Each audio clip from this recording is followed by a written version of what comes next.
A mild steel wire of length 1 meter and cross-sectional area 0.5 into 10 to the minus 2 centimeter square is stretched well within its elastic limit horizontally between two pillars.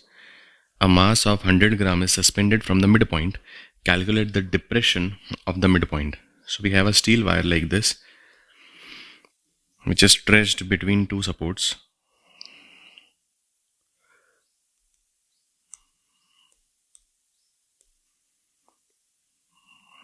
So this is the steel wire.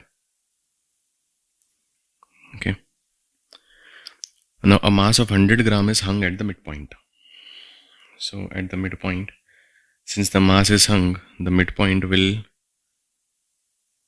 come down.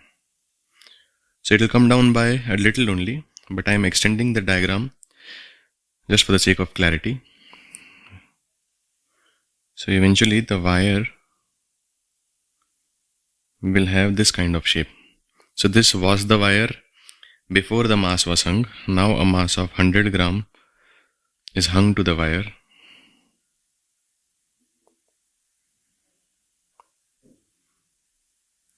So it sags down. So it has come down. Okay. 100 gram mass. Okay. So we have to find out by how much amount this wire has come down. So we have to find out this depression. This X has to be found out. Okay. Now this wire is still pulling the mass. The mass is applying a force, a downward force of mg. The length of the wire is 1 meter. So half of the length would be 0.5 meter. Let's call this angle theta. The tension in the wire is along this direction. So this is T cos theta from the wire on the left. Similarly, we have T cos theta from the wire, from the right wire also. So a net force of 2T cos theta will be pulling up this point, and the net force of mg will be pulling down. Okay. So we can write this equation. 2T cos theta to be mg. That means T would be mg by 2 cos theta, the tension in the wire. Now we know the relation between stress and strain. Stress is Young's modulus times strain.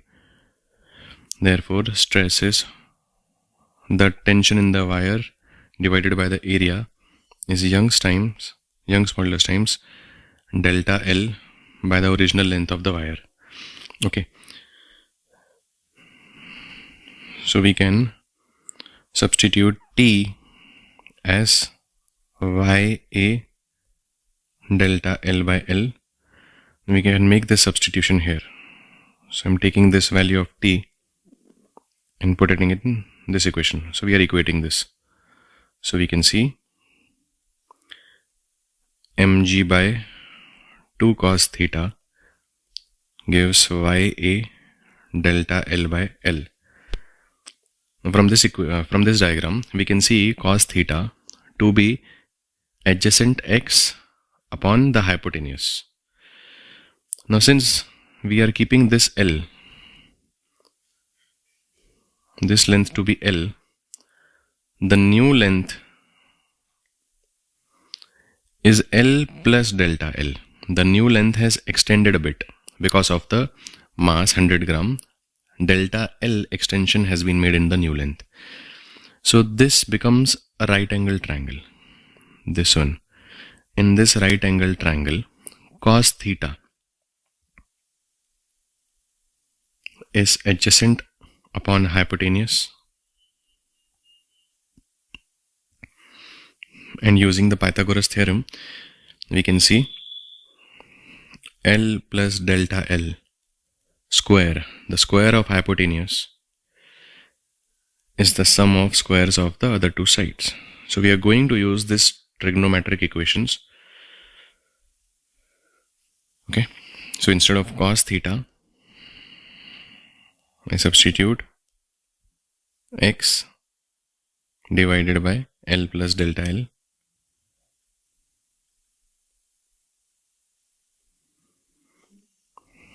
And here we have YA delta L by L. Okay.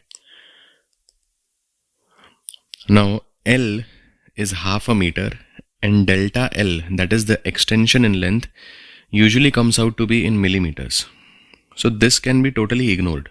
The delta L when added to L can be totally ignored. Okay.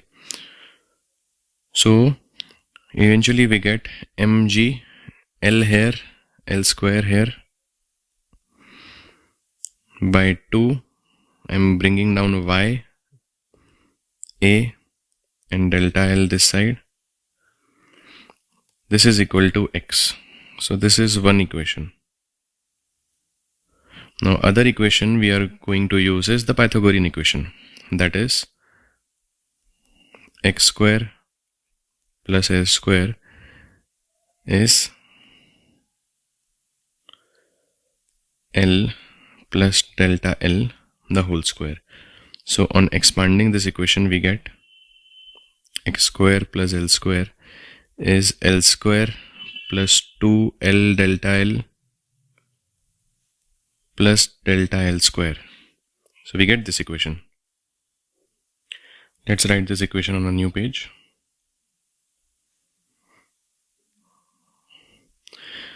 Now delta L is a very small number.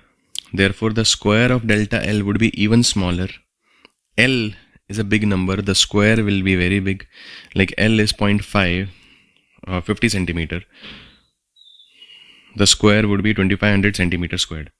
And delta L would be in millimeters. So that power of 10 would go on increasing. Sorry, that the power of minus 10 would go on increasing. So what I'm trying to say is this number is negligible compared to this number and even this number. So this number can be totally ignored.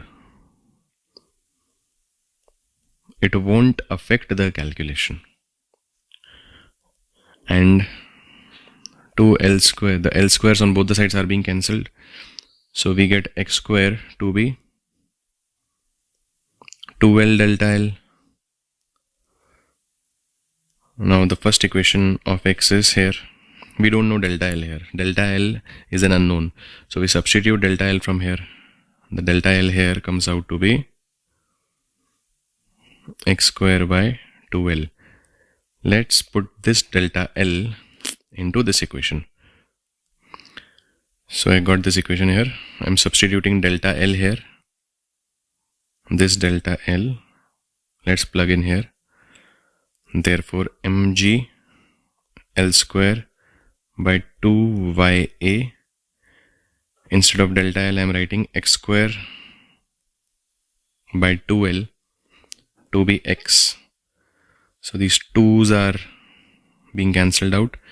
Taking the x square on the right side, we get x cubed equal to mg L cubed divided by ya.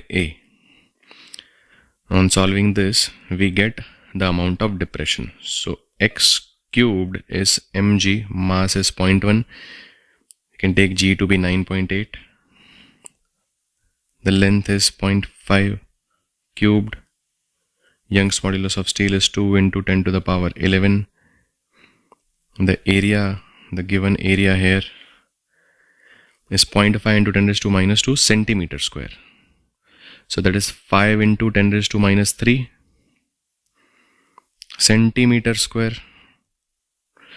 And we do another 10 raised to minus 4 to convert this into meter square. So this becomes, all this becomes in standard units. Okay. So on solving this, the value of x cube comes out to be 1.225 into 10 to the power minus 6. So x is cube root of this 1.225 into 10 to the power minus 6. The cube root of this. The cube root of this is 1.07 into 10 to the power minus 2 meters. So this is 0.0107 meters, or we can simply say 1.07 centimeters.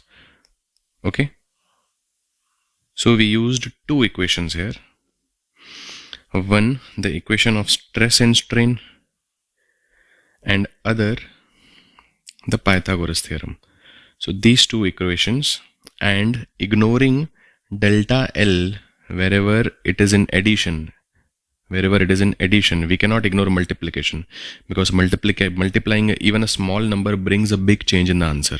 But adding a very small number or subtracting a very small number from a big number does not change the value that much. So we can ignore small values for addition or subtraction, but not for multiplication or division. So we have ignored delta L at a few places. We have used two equations, one Pythagorean equation and other the equation of stress and strain, to obtain by how much amount the wire depresses. Okay.